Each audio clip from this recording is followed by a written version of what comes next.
नमस्कार दोस्तों, महाभारत के युद्ध में बहुत से महान योद्धा हुए हैं। उनमें से कुछ देवताओं के अंश थे तो कुछ शक्तिशाली राक्षसों के। महाभारत के युद्ध से पहले 3 राज्य बहुत ज्यादा शक्तिशाली थे, मगध, पांचाल और हस्तिनापुर, जिनके राज्य पर कोई दूसरा राज्य तो दूर देवता भी कब्जा नहीं कर सकते थे, क्योंकि मगध में कंस, जरासंध, पांचाल में द्रुपद और हस्तिनापुर में भीष्म जैसे योद्धाओं का राज। तो ऐसा क्या हुआ कि कंस ने हस्तिनापुर पर हमला कर दिया?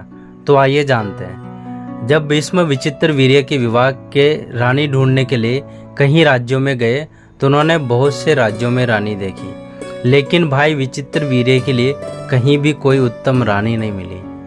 फिर उन्होंने सेनापति को और दूसरे राज्य में भेजा।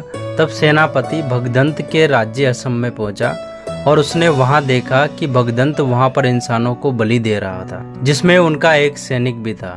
और ये बात उसने आकर भीष्म को बताई तो भीष्म बहुत क्रोधित हो जाते हैं और अपने त्रिशूलास्त्र से असम के राजा का नाम भगदंत लेकर छोड़ते हैं, जो सीधा जाकर भगदंत की गर्दन पर लगता है और उसकी गर्दन अलग हो जाती है। और यह बात जब कंस को पता लगती है तो कंस को बहुत गुस्सा आता है, क्योंकि भगदंत कंस का प्रिय मित्र था।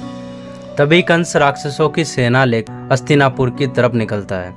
जब वह हस्तिनापुर की तरफ निकलता है तभी वह अपने कोटक से, जो कि गधे का नाम था, जो उसकी पूरी शक्ति से धरती पर प्रहार करता है तो हस्तिनापुर की धरती हिलने लग जाती है। तभी भीष्म अपने महल के सबसे ऊपरी हिस्से पर जाकर देखते हैं तो कंस पूरी सेना लेकर पहुंचा हुआ होता है। तभी सेनापति अपनी सेना को युद्ध के लिए सुसज्जित करते हैं तो भीष्म सेनापति को मना कर देते हैं और अकेले ही रथ पर सवार होकर कंस की ओर बढ़ते हैं। तभी भीष्म अपने धनुष की प्रत्यंचा खींचकर बहुत जोर से गर्जना करते हैं, जिससे कंस के रथ की छतरी उड़ जाती है।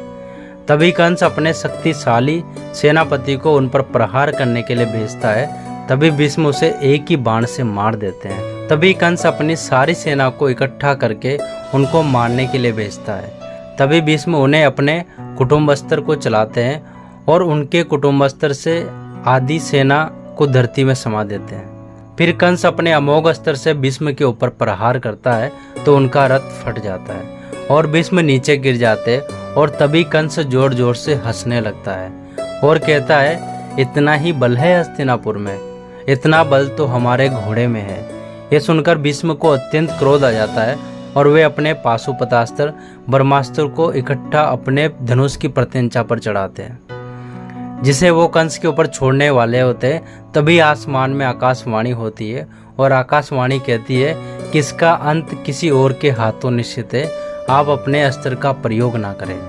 भीष्म ये बात मान लेते हैं और कंस को जाने देते। तभी युद्ध समाप्त हो जाता है। इससे पता चलता है कि भीष्म में असीम शक्तियाँ थीं। दोस्तों, अगर आपको वीडियो पसंद आया तो वीडियो को लाइक करें और कमेंट करके हमें ज़रूर बताएं कि आपको वीडियो कैसी लगी। और अगर आप पहली बार हमारे चैनल पे आए हो तो हमारे चैनल को सब्सक्राइब जरूर करें और बेल आइकन को दबाना ना भूलें, ताकि आने वाली हर वीडियो का नोटिफिकेशन आपको सबसे पहले मिल सके। Thank you so much.